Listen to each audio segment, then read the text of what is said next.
You're not family. This isn't your home, Marcus said through the storm door, and the son she had carried home from Moorhead Memorial 34 years ago smiled as he slid the new deadbolt shut. What Marcus did not ask, not once in all the weeks he spent planning that smile, was whose name the county had written on the deed. He thought a new lock made a house his. By the next morning he would learn it did not, and the lesson would cost him everything he had quietly borrowed against a home that was never his to borrow against. Loretta May Vance stood on her own front porch in Eden, North Carolina, and did not move toward the door. The cold came up off the brick steps and through the soles of her good shoes.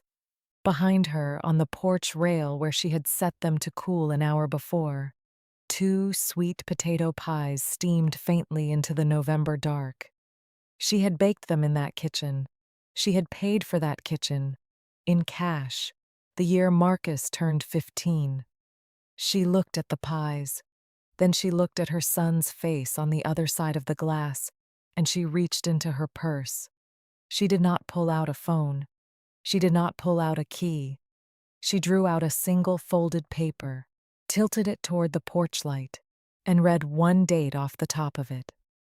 Then she folded it again and slid it back, beside a worn manila envelope that had ridden in that purse longer than her daughter-in-law had been alive. 30 years of charting at a hospice will do that to a woman. Loretta did not misremember dates. She did not round numbers. She had sat at too many bedsides with a clipboard, writing down the exact minute a thing changed, to ever be careless about what was written and what was signed. Marcus, she said, just his name, calm and low and even. Don't make this a scene, Mom. He had his hand flat against the door like a man holding back weather. We talked about it. You've got your sister's place. This is our house now. Megan's folks are taking the back rooms in the spring. There just isn't room for you here.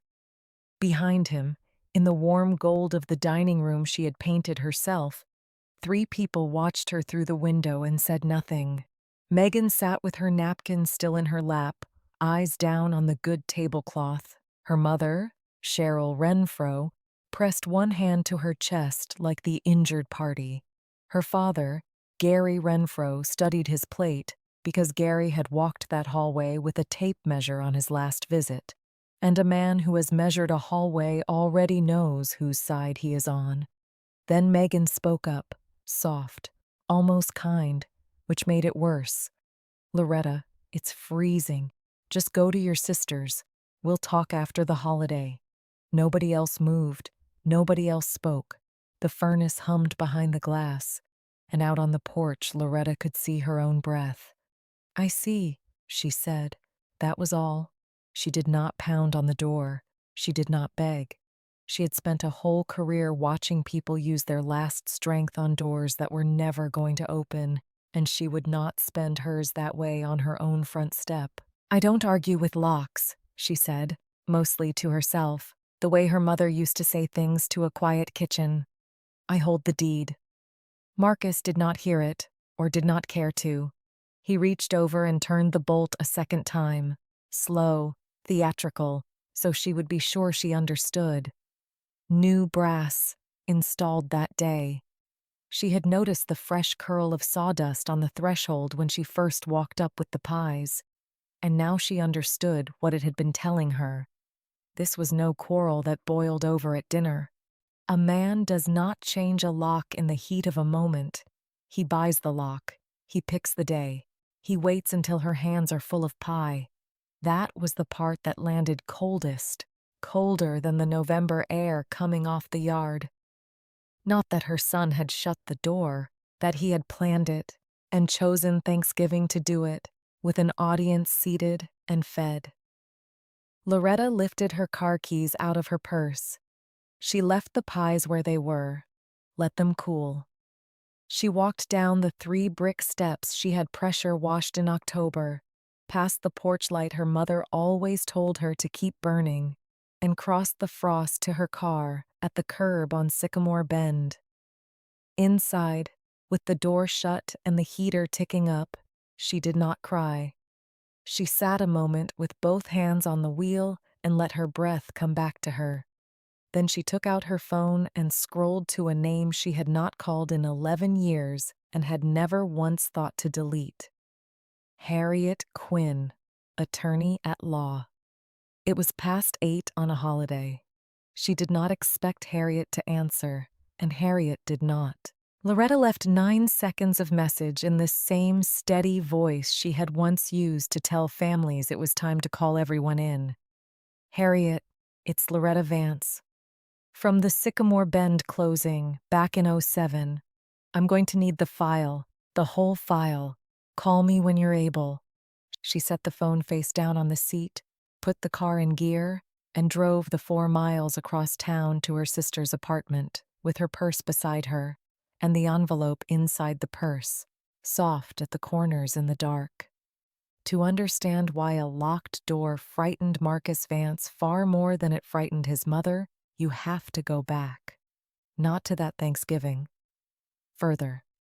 To a woman named Della Hale, and a house that got bought with the only thing she had to leave behind. Della cleaned other people's houses in Rockingham County for almost 40 years. Kitchens mostly, floors and silver and other women's good china. She raised Loretta in a rented half of a duplex in the old Draper Mill section, where the cotton mill still ran its shifts and the whole street carried the smell of it. And she said one thing to her daughter so many times that it wore a groove in the girl. A woman needs a door that's hers, baby. A door that's hers. Loretta was small the first time she heard it and did not understand.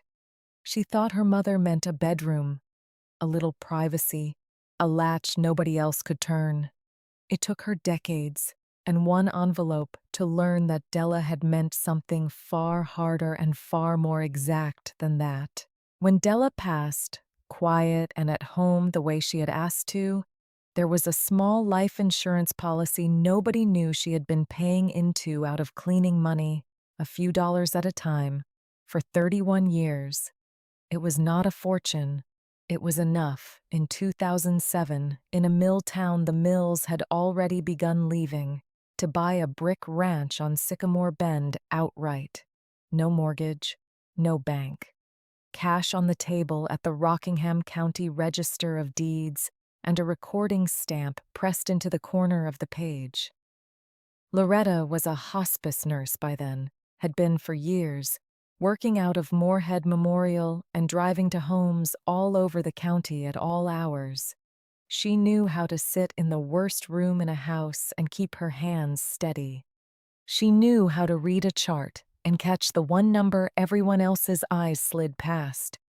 She kept every receipt in a labeled folder, every recording stamp, every closing page, 30 years of paper filed by year and by name, because a nurse learns early that the record is the truth and memory is only a story people tell.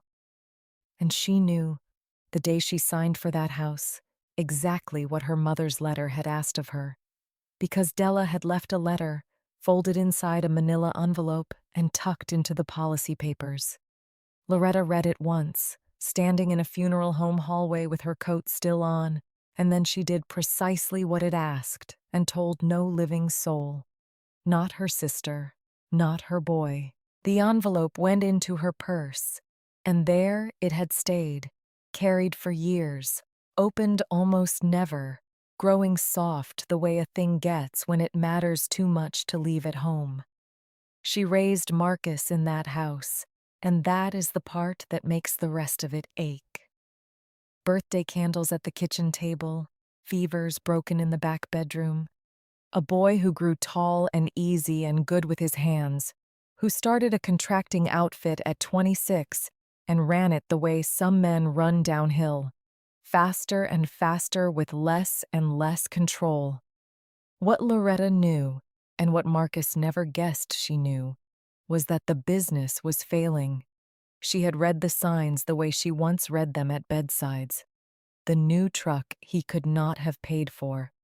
The way he had stopped meeting her eyes by spring. And one Sunday in particular, The Sunday he brought Megan's parents to dinner, and the four of them walked the house like buyers, opening closets and testing light switches, while Gary Renfro stood in the hall with a tape measure and said, "To no one and everyone." Now this could be a real nice in-law suite, Marcus. Plenty of room back here. You have met a man like Gary Renfro, the kind who measures a room before anybody has offered it to him. Loretta had stood in her own kitchen that Sunday with a dish towel in her hands and said nothing, and watched her son nod along like a man showing off property he already held the title to. She did not know yet what he had told them. She did not know about the $40,000, or the papers he had signed across a stranger's desk, or the rooms he had promised to people already deciding where their pictures would hang. She knew only that something in her son had decided the house was his, and that he had built a whole future on that decision without ever once, in 34 years, asking the single question that would have brought it all down. He never asked whose name was on the deed. So Loretta did not lie awake at her sister's that night, turning it over and over. She slept 4 hours, the way she had trained herself to sleep on call. And in the gray before dawn, she sat at her sister's little kitchen table with a cup of black coffee and the manila envelope in front of her, still unopened, her hand flat on top of it the way you rest a hand on someone you are about to wake. There was a file to pull in the morning. There were dates to confirm, and a stamp in a county vault, and a thing her son had done that he believed no one could ever prove. By the time the courthouse opened its doors, she meant to know all of it. Harriet Quinn called back at 7:10, while the sky over the Draper section was still the color of dishwater and the streetlights had not yet decided to quit. Loretta was already dressed. She had been dressed for an hour, sitting at her sister Pearl's little kitchen table in pressed slacks and a clean blouse, the way she used to dress for a shift she dreaded, because looking the part steadied the hands. The manila envelope lay in front of her, untouched. The coffee had gone cold in the cup. "Loretta Vance," Harriet said, and there was no sleep in her voice at all, only that flat, dry attention Loretta remembered from a closing table 11 years back. "I got your message at 6. I had to go down to the storage room in my own basement to be sure. But I have it. Sycamore Bend, 2007. The whole file, the title work, the closing statement, the recorded copy. I never throw a clean closing away. What happened?"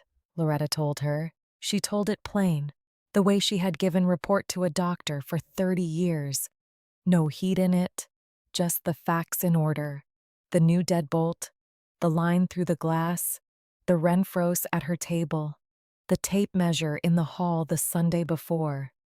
Harriet did not interrupt. When Loretta finished, there was a silence on the line that had weight to it, the silence of a careful person doing arithmetic. "Say the line again," Harriet said. "The one your boy said. You're not family. This isn't your home." A pen clicked. "Loretta, I'm going to ask you something and I need the true answer, not the kind one. In all these years, did you ever quit claim that property? Sign anything over to Marcus? Put him on as a joint owner, do a transfer on death? Anything at all that a smooth talker might have walked you through? No. You're sure? People sign things at kitchen tables and forget." "Harriet." Loretta's voice did not rise. "I charted the hour a man stopped breathing for 30 years and never once put it down wrong. I know what I signed. I signed for that house in your office in February of 2007 with my mother 11 months in the ground, and I have never put my name on a thing about it since." "Then we have no problem at all," Harriet said. "We have a very large problem, but it is not yours. Where are you? I want to look at the recorded chain before the county office opens, and I can do that from my desk. Sit tight." Loretta did not sit tight. She thanked Harriet, said she would come by the office at 9, and hung up. And then she did the thing 30 years of charting had made into instinct. She went to the source herself. The Rockingham County Register of Deeds sat downtown in a low brick building Loretta had walked into more times than she could count. To record a thing, to pull a thing, to settle the affairs of patients whose families could not bear to. She drove the empty Friday streets of Eden with the heater going and the envelope on the seat beside her, past the closed diner on Washington Street where the lights were off and the chairs were up on the tables, and she parked at the curb and walked up to the glass doors with her good shoes ringing on the cold pavement. The doors were locked. A printed sign hung crooked behind the glass. Closed in observance of the Thanksgiving holiday. Reopening Monday. Loretta stood there a moment in the gray morning, looking at her own reflection laid over a dark county lobby, and a thing happened in her chest that was not quite a laugh. 2 locked doors in 2 days. Her son's brass bolt and now the county's. She had spent a whole night being told, by hardware, where she did not belong. "I don't argue with locks," she said quietly to the glass, to her mother, to the cold. "I hold the deed." And she turned and walked back to the car, because the record she needed was not behind that door. A copy of it had been riding in her purse, folded inside a worn manila envelope since the winter her mother died. Harriet's office was a converted bungalow off Church Street, with her name on a small sign and 40 years of other people's most important days filed in the back rooms. She had the coffee on when Loretta came in, and she had the 2007 file open on the desk, and she had a second folder beside it that was new, thin, and printed that morning off the county's electronic records. "Sit," Harriet said. She was 70 if she was a day, silver hair pinned hard, reading glasses down her nose, and she did not waste a syllable. "I want to show you 2 pieces of paper, and I want you to understand them in the order I show them, because the order is the whole story." She laid the first one down and turned it so Loretta could read it right side up. It was the recorded warranty deed, February 2007. The granite gray scan of the county recording stamp sat in the corner, the book and page number, the date, and the minute it had been entered into the permanent record of Rockingham County. And in the body of it, in the line, "The law cares about more than any other," the words sat exactly where Loretta had put them, with her own request 11 years ago. Conveyed to Loretta May Vance, a single woman, sole grantee. "That is bedrock," Harriet said. "That is recorded, indexed, and certified. There is no mortgage behind it because you paid cash, and I have the closing statement that proves the cash. As far as the state of North Carolina is concerned, that house has had exactly one owner for 11 years, and she is sitting in my chair drinking my coffee. Now," she set the second paper down beside the first, and her dry voice went a shade quieter. "This one was recorded against the same property 9 weeks ago. October. I want you to read who signed it." Loretta read it. It was a deed of trust, a pledge of the Sycamore Bend property as security against a debt, drawn up at a finance office 2 counties over, the kind that lends fast and asks questions slow. The amount was $40,000, and the man who had signed it, the man who had represented himself in sworn print as the owner with the right to pledge that brick ranch, the man whose signature sat above the line that said grantor, was Marcus Vance. Loretta sat very still. She had sat still in a great many rooms in her life. She had learned to let a hard thing land and finish landing before she moved, because the first motion after bad news is almost always the wrong one. So she let it land. Her son had walked into a strange office in October while she was baking for him and pressure washing his front steps, and he had signed his name to a paper that said he owned a house he had never owned, to borrow money against it. He couldn't have, she said, not because she doubted it, but because some part of a mother has to say it out loud once. His name was never on anything. No, Harriet said. It was not. Which is the trouble. A man can only pledge what he owns.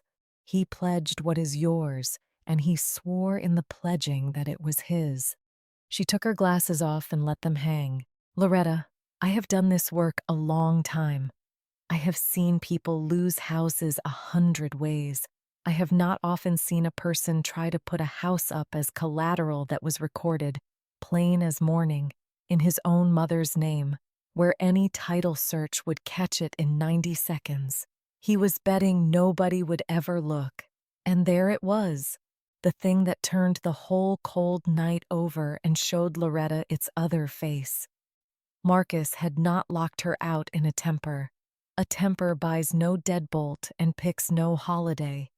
He had locked her out because she was the one person in the world who carried the proof in her purse, who knew how to read a recording stamp, who would have walked into that county office the first idle afternoon and pulled the chain of title and seen his name where it had no business being. He had not been throwing out a mother. He had been removing a witness. The cruelty of the line through the glass, "You're not family, this isn't your home," had been the cheapest part of it. The expensive part was the lock, and the lock was not about love at all. It was about keeping her 4 miles and 1 brass bolt away from a record that could end him. She understood then why the Renfros had been at her table with their napkins in their laps. Gary in the hall with his tape measure, sizing the back rooms, Cheryl with her hand pressed to her chest, Megan saying, "Go to your sisters, soft as a knife." They were not guests. They were creditors who believed they were buying in. Marcus had promised those people rooms. He had taken their faith, and very likely some of their money, against a house that would never, not for one recorded minute, be his to give. "They think they're moving in come spring," Loretta said slowly. Gary measured the hall. "Then Gary measured a hall that belongs to you," Harriet said, "and your son sold all 3 of them a story with no floor under it. The lender will figure it out the day they try to act on that paper. The in-laws will figure it out the day they ask a lawyer to look. Everybody in that warm dining room last night is standing on something your boy painted to look like ground." She slid both papers back into the folder, square and neat. "The only question left, Loretta, is what you want to do and how loud you want to do it." Loretta did not answer right away. She reached down to her purse on the floor by the chair, and she lifted out the manila envelope, soft at the corners, and she set it on Harriet's desk between them. She had carried it for 11 years and opened it perhaps 3 times. Her hands, which did not shake at deathbeds, were not quite steady now. Inside were 2 things. The first was a certified copy of the very deed Harriet had just shown her, folded once down the middle, the recording stamp dark in the corner, the original Loretta had asked for at the closing, and kept against a day she had hoped would never come. The second was a single sheet of dime store stationery, gone yellow at the folds, covered front and back in her mother's careful, slanting hand. Della Hale's letter.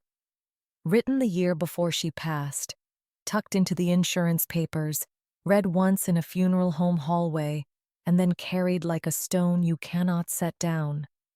Loretta unfolded it. She had it near by heart, but she read it anyway, because some words you owe the courtesy of reading. "Baby," the letter said, "by the time you have this, I am past arguing with. So just listen. This money is not much, but it is clean. I cleaned other women's floors for it 40 years, and not $1 of it has a man's name on it. You take it, and you buy a roof, and when you sign for that roof, you put your name on the deed and nobody else's. Not a husband, not a friend, not even a child you love past sense. I learned the hard way that love will ask you to leave your name off the paper, and the paper is the only thing that does not love you back and does not lie. A woman needs a door that's hers, baby. A door that is hers. I never had one until the end, and I am buying you yours. Keep it in your name till they carry you out, and then it is your choosing who gets it, and not one day before. Loretta read it twice. Then she folded it along its soft old creases and laid it back in the envelope, on top of the deed, the way her mother had laid it down the first time. Della Hale had cleaned kitchens in Rockingham County for 40 years and had never owned a thing she could lock. She had watched, somewhere back in a life Loretta only knew the shape of, what happened to a woman whose name was on nothing when the man holding the keys decided she was not family anymore. And from the far side of all that, with cleaning money and a 31-year policy and a single yellow page, she had reached forward across her own death and set this exact morning on its rails. She had not been able to spare her daughter the locked door, but she had made sure that when it came, her daughter would be standing on the right side of the deed. My mother knew, Loretta said, not the particulars, but she knew somebody, someday, would tell me I wasn't family and try to keep the house. She built the answer 30 years before the question.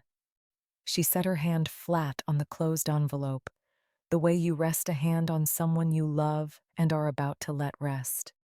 I spent a long time, Harriet, propping that boy up, covering the short months, not saying what I saw. I told myself that was love. And now I'm done holding up a lie so it won't fall on him. She said it without heat, the way she said most true things. I'm not going over there to win back a son who put a bolt between us. That son made a choice with brass and a screwdriver. I'm going over there to stop lending my house to a story. That's all this is. I stopped propping up a man who locked me out. Harriet looked at her a long moment over the tops of her glasses, and something in the old attorney's flat face moved that was close to respect. Then, here is what Monday looks like, she said, and reached for a clean legal pad. Because you're going to do this exactly once, and you're going to do it where every last person who believed him is standing in the room. Outside, the gray over Eden had finally chosen and gone to a thin, cold blue, and the streetlights along Church Street blinked off one by one, as if the morning had decided it could see well enough on its own. Harriet Quinn did not write fast, but she wrote in a hand you could read across a desk, and she numbered as she went, the way a person does who has watched too many good intentions come apart for want of an order to walk them in. 1. The pen pressed down. The Register of Deeds opens Monday at 8. I will be standing at that counter at 8, and I will pull a fresh certified copy of your warranty deed, recording stamp dated that very morning, the clerk's own seal still damp on it. We are not walking up to that house waving an old paper out of a pocketbook. We are carrying a brand new certified original out of the county's own machine, an hour cold. A man can tell himself a folded copy is a fake. He cannot tell himself that about the county clerk's seal. 2. She did not look up. First thing Monday, I call the Eden police on the regular line, not the emergency one, and I ask for a civil standby. 2 officers, no lights, no hurry. They will not knock down a door, and they will not lay a hand on a living soul. A standby means they stand on the lawn and keep the peace while a property matter gets settled in plain daylight, so that nobody, later, gets to say there was a scene. We want it dull, Loretta. Dull is how the truth wins. Commotion is only ever how a liar earns the right to call you hysterical. 3. Now she did look up, glasses sliding down her nose. You will not call him. You will not call Megan. You will not drive down Sycamore Bend to see what he is up to. And if your hands start itching to send one righteous text message to set that boy straight, you will sit on those hands until they go to sleep. You do not tip off a man you are about to out paper. Right now, Marcus believes he won on Thursday night. I need him believing that every single hour between now and Monday morning. A comfortable man does not hire himself a lawyer. A comfortable man does not move his money around. So we leave him comfortable. 4. She set the pen flat across the pad. When we get there, you are going to do the hardest thing on this whole page, and it is not written down because no pen of mine can hold steady enough to write it. You are going to let him talk. You are going to stand on that porch and let your own son tell those officers, in front of his wife and her people, that it is his house and you are nobody to it. You are going to let him say the entire thing out loud, all of it, the same way he said it through the glass. Because a lie only goes off if it has been built all the way up first. If I read that deed too early, he can mumble about some mix-up, some second paper signed somewhere, some misunderstanding between a mother and a son. But if he has just sworn to a uniform that the house is his, and you were never on a single document, then there is no mix-up left for him to crawl behind. There is only what he swore, and then there is what the county recorded. And those two things will be standing in the same yard at the same time. 5. She underlined the 5 twice, hard. 5 is me. 5 is one sentence read off the face of this deed. That is the whole of 5. Loretta looked at the legal pad a long moment, the 5 neat lines of it, 40 years of other people's worst mornings filed in the rooms behind her. I keep waiting to want him ruined, she said at last. I keep checking myself for it, the way you'd check a patient for a pulse. Press here, press there. And it isn't there, Harriet. I don't want my boy ruined. I want him stopped. There is a difference between those two things, and I am 62 years old and too tired to pretend there isn't.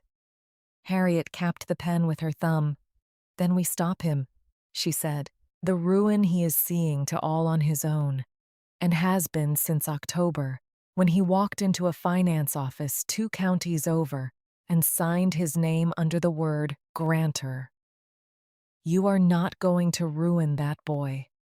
You are just going to be the one standing there, holding the single piece of paper that proves the bill coming due was never yours to pay. She drove to Pearl's after that, over to the old Leaksville end of town, where her sister had lived for 30 years in a yellow house with a glassed-in porch. Loretta had a key to that house and always had, the way sisters do, because that is the whole quiet arrangement of sisters, that you keep one another's doors.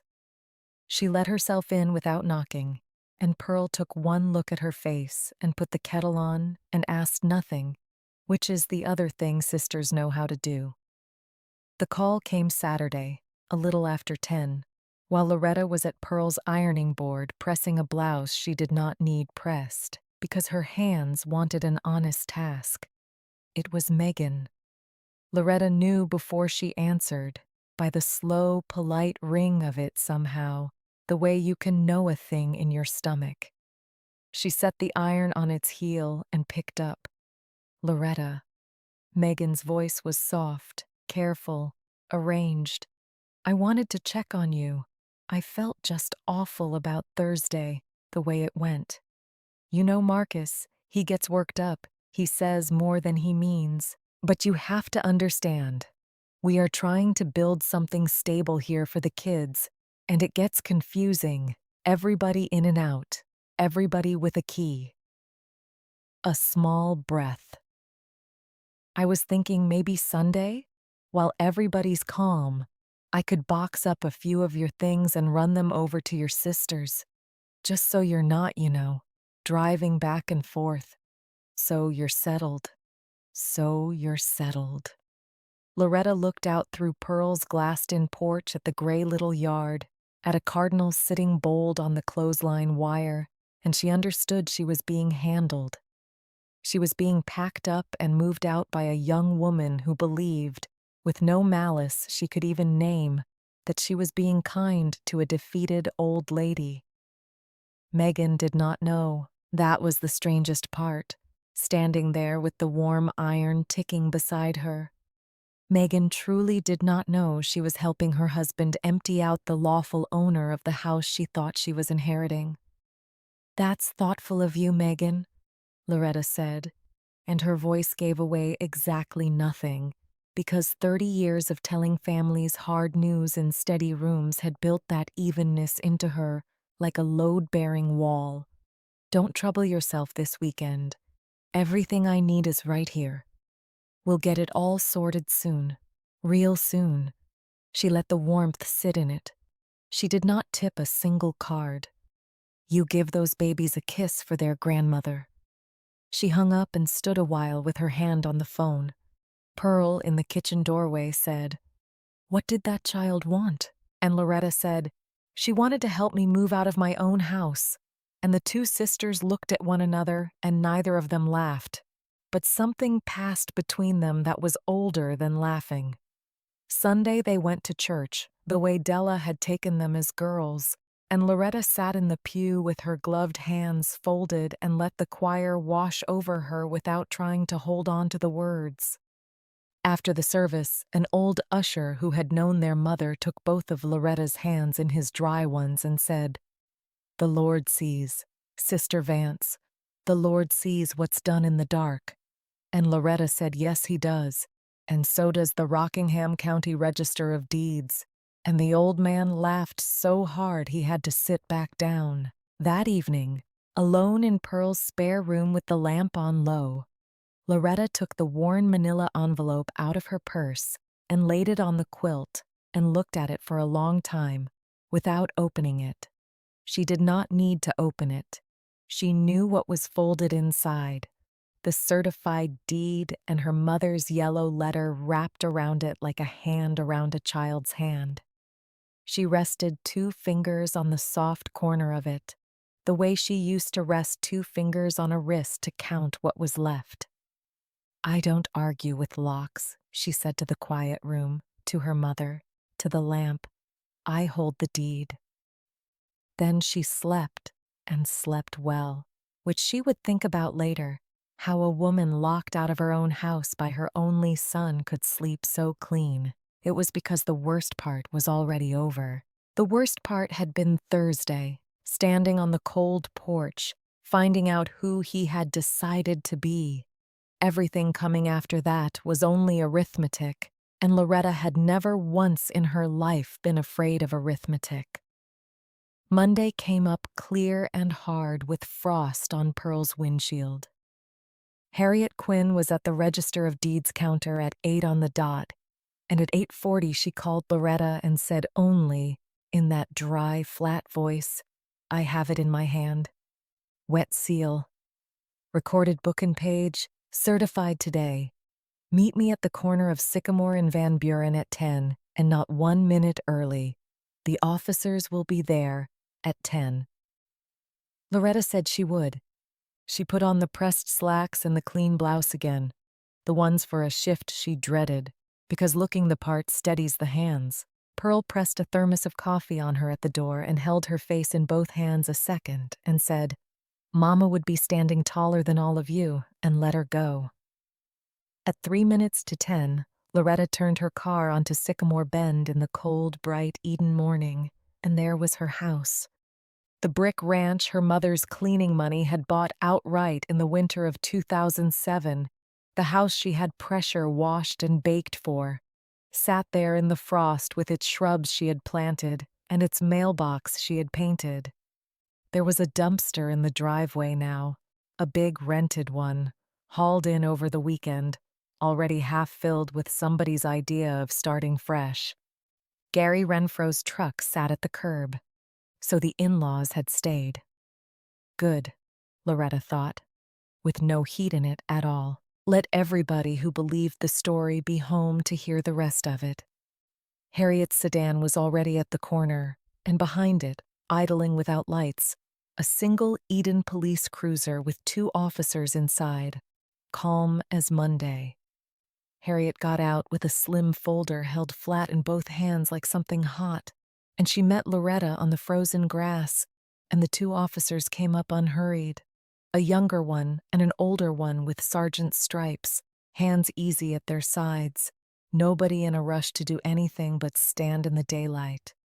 They walked up the drive past the dumpster, and Loretta climbed her own 2 porch steps, the ones she had swept 10,000 times, and she knocked on her own storm door.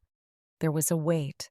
Then the inside door opened, and there was Marcus, in a Sunday morning t-shirt with coffee in his hand, and behind him in the warm hall she could see Megan, and beyond Megan the Renfros rising from her dining room table, Gary and Cheryl both, drawn by the knock. Marcus took in his mother, then the lawyer, then the two officers standing easy on his frosted lawn, and something flickered across his face, and then set hard, because he had decided weeks ago who he was going to be, and he was going to be it all the way down. He pushed open the storm door, the same storm door he had latched against her Thursday night, and he did not step back to let anyone in. He filled the doorway with his shoulders. "Officers," Marcus said, loud, pitching it past them to the curb, to the neighbors, to the morning. "I'm glad you're here, honestly. This woman has been harassing my family all weekend. I don't want any trouble. I just want it on the record." He set his coffee down on the hall table without looking, the way a man does when he is about to use both his hands to tell a story. "This is my house. I've lived here.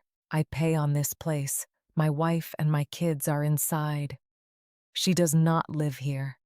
She is not on the deed. She is not on the mortgage. She is not on one single piece of paper to do with this property.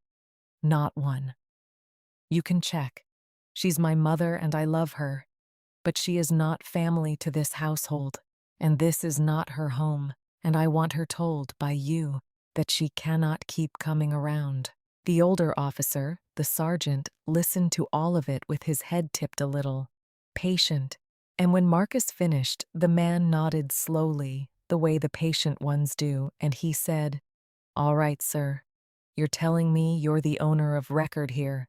You got documentation of that you can show me, anything with your name on it for this address." And Marcus opened his mouth, and the smallest hesitation crossed it, gone almost before it landed, and he said, "It's my house. I've got stuff inside. I can find something. Look, everybody knows it's my house." The sergeant turned then, unhurried, away from the man in the doorway and toward the two women standing quiet on the frozen grass. His eyes went to the slim folder in the older one's two hands, and Harriet Quinn stepped up onto the porch. Harriet Quinn was not a tall woman, and she had to lift her chin to meet him. But 40 years of being the smallest body in rooms where the truth stood, tallest, had never once cost her an inch of her balance. She opened the slim folder against her forearm, the way an old preacher opens a book so worn it falls to the right page on its own. One heavy sheet lay inside. Across the bottom of it sat a block of fresh county ink, a book number, a page number, the morning's date, pressed there by the machine at the Rockingham County Register of Deeds not 2 hours gone. The clerk's seal still wet enough to catch the light. "Sergeant," she said, without hurry, without heat, "my name is Harriet Quinn. I keep an office on Washington Street, and I have practiced law here in Eden since before this young man drew breath. In the winter of 2007, I sat at a closing table and handled the purchase of this very house, this brick, this address on Sycamore Bend. I drew the papers myself. I witnessed every signature on them, and at 8:04 this morning, I drew a fresh certified copy of the recorded deed off the county's own counter." She turned the page so the stamp faced the officers and not herself. "You asked this gentleman for his documentation. Here is the county's. Shall I read you the one line that settles it, or would you sooner read it yourself?" The sergeant looked at the wet shine of that seal a long moment. "Read it, ma'am," he said. So Harriet Quinn read it. She did not raise her voice. She kept her eyes down on the paper the whole time, not because she needed the words, she had carried them in a labeled folder for 19 years, but because some sentences you let the county say in its own ink, so that no man can stand up later and claim they came out of a grieving woman's mouth instead. Conveyed, she read, to Loretta May Vance, a single woman, sole grantee. Then she let the cold hold it. Nobody on the porch moved. Somewhere down Sycamore Bend, a storm door banged, and a dog took up barking and quit.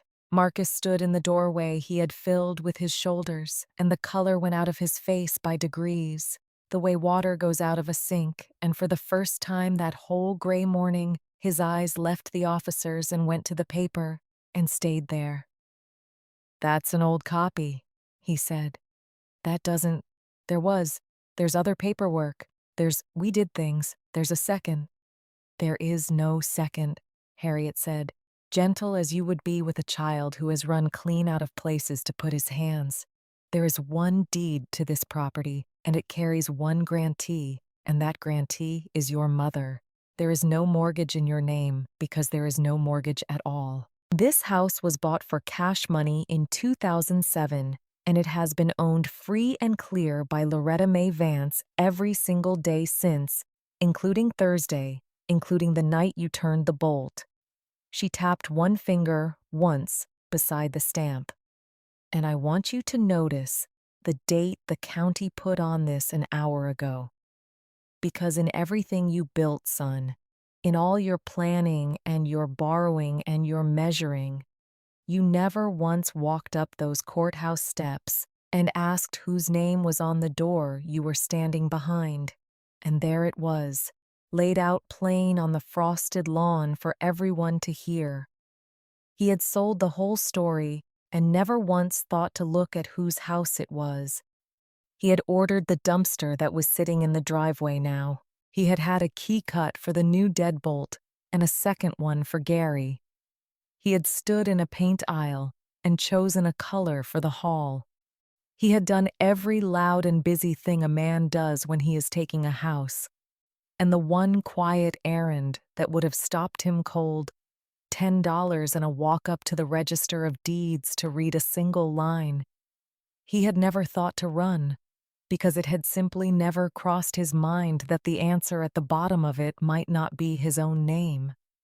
That was when Gary Renfro came up out of the warm hall and put his hand flat on the storm door frame. And his face was doing a thing that was terrible to watch on a grown man. The slow arithmetic of it, the figures landing one behind another. Behind him, Cheryl Renfro had gone still by the dining room table where, 6 weeks back over a roast, she had walked the downstairs rooms with a tape and a little notebook, measuring for the bed and the chair and the television set, because her son-in-law had told her, hand to his heart, that the place was already his inheritance, free and waiting, and that there would be rooms in it for them when they sold their own house and signed their $40,000 over to help him put it right. "Marcus," Gary said, and his voice had gone down to gravel. "Marcus, whose name did she say? Whose name is on it?" He looked from the lawyer to his son and back, and it was not really a question anymore. It was a man feeling for the floor he had been promised and finding nothing under his boot. "We signed papers. You had us sign papers. You told us it was yours." Marcus opened his mouth and nothing came out of it that was any use to a living soul. Behind him, Cheryl Renfro sat down slow in one of Loretta's dining room chairs, the way a person sits when the legs have quit asking permission, and she laid her little notebook face down on the table, the one with the room measurements penciled inside it, and she did not pick it back up. The sergeant let the silence do its work one breath longer. Then he stepped up easy onto the bottom stair, hands still loose at his sides, and he spoke the way the patient ones do, low and level, to nobody and everybody at once. "All right, Here is where we stand. The county record shows this lady as the owner of this property, and the county record is the only thing I am permitted to go by. That makes her the lawful resident here, and it makes the rest of this a civil matter, which means no man in this yard is getting arrested today and no door is getting kicked, and you are all going to be grateful to me for that later, even if you are not just now. He turned his head to Marcus, not unkindly. Sir, you do not have to clear out this minute, but you are not going to lock this woman off her own property again. Not today, and not ever, and if you do, I will be back. And the second visit will not be this neighborly. Are you hearing me clear? Marcus heard him. You could watch him hear it. Out at the curb, a neighbor had come down off her own porch in her housecoat. Miss Odell from 2 doors up, who had bought greens out of Loretta's garden every August for 9 summers running, and she stood at the edge of the frost with her arms folded, not gloating, just bearing witness, the way the old women on Sycamore Bend had always borne witness to who did what to whom. And through the whole of it, Loretta May Vance had stood on her own 2 porch steps and said not one word. She had let it come the entire way up, the way Harriet had told her it would have to, all the way to the top, where the only thing left to fall was the truth. Now she climbed the last step, past her son, and she did not lift a hand to him, and she did not lift her voice, and her eyes stayed dry, because she had buried a mother and sat at the bedsides of 100 strangers at the end of their lives, and learned a long time ago that the steadiest gift a person can hand a falling room is a calm face. She reached into her purse and drew out the worn manila envelope, the one that had ridden in there since Thursday night, soft at the corners from her own thumb. She did not hand it to a soul. She only opened it, there in the cold, and slid the deed back down inside where it lived, and lifted out instead the page that had been folded around it all these years, like a hand cupped around a smaller hand. Pale yellow paper, a careful, slanting script learned in a country schoolhouse by a girl who had scrubbed other women's floors her whole life, so that her own daughter would never have to. My mother wrote me this in the spring before she passed, Loretta said, and her voice came low and even and carried clean across that frozen yard. Della Hale. She cleaned houses in Leaksville and Spray and Draper for 41 years, and she was put out of more than one of them by people who decided of a morning that she was not anybody to them. When the insurance came after she was gone, it was not much, but it was enough, and she left me a letter folded around it telling me what to do with it. I have known the heart of that letter since the winter I buried her, and I am going to read you the part of it that matters now. She held the yellow page up to the thin blue light, though her eyes never dropped to it. Put your name on it, baby. Yours and nobody else's.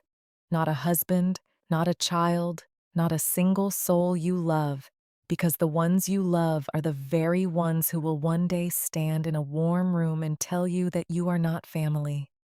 A woman needs a door that's hers.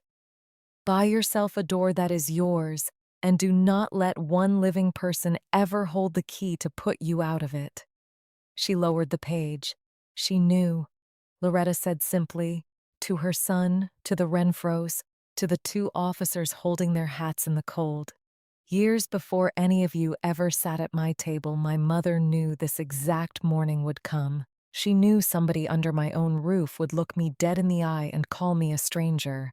And she reached forward through all that time from a kitchen chair, and she shut this door for me before it could ever be shut against me. She folded the letter back along its old creases. I am not here to ruin you, Marcus. I told a friend so on Friday, and I meant every word of it. I am not even here to take a thing from you, because there is nothing standing on this lot that was ever yours to lose. I am only here to quit holding up a story that was going to put you and these good people in the ground. That is all this morning is. I stopped propping up a man who locked me out. She stepped back down off the porch, and Harriet handed the certified copy across to the sergeant for his report, the county seal passing from one steady hand into another, and that was the whole of it. There was no shouting, and there was no scene. Dull, Harriet had promised her it would be, and dull is just how it ended, with a clerk's stamp and a quiet man writing a name into a notebook. By the close of that week, the paper Loretta held had gone to work in rooms she never once had to enter. A lawyer the Renfros drove over to Reedsville to hire began the slow filing of a fraud claim against the man who had taken their $40,000 against a house with another woman's name on every line. The finance company 2 counties over, the one that had counted Marcus's inheritance as good collateral, pulled his line of credit closed in a single afternoon, the very hour a clerk there read aloud the same grantee line Harriet had read off the porch. And the deed itself simply stood where it had stood since 2007, one name upon it, owing no one in the county an explanation. Loretta went home. She had the locks changed that same afternoon by a man who drove out from the hardware on Washington Street, and she stood in her own warm kitchen while he worked, the heat ticking up through the floor she had paid for in full, the smell of her own coffee in her own air. On the wall beside the back door, where she would pass it every morning of whatever years were left to her, she had already hung Della Hale's yellow letter behind glass, the careful slanting script turned out to face the room.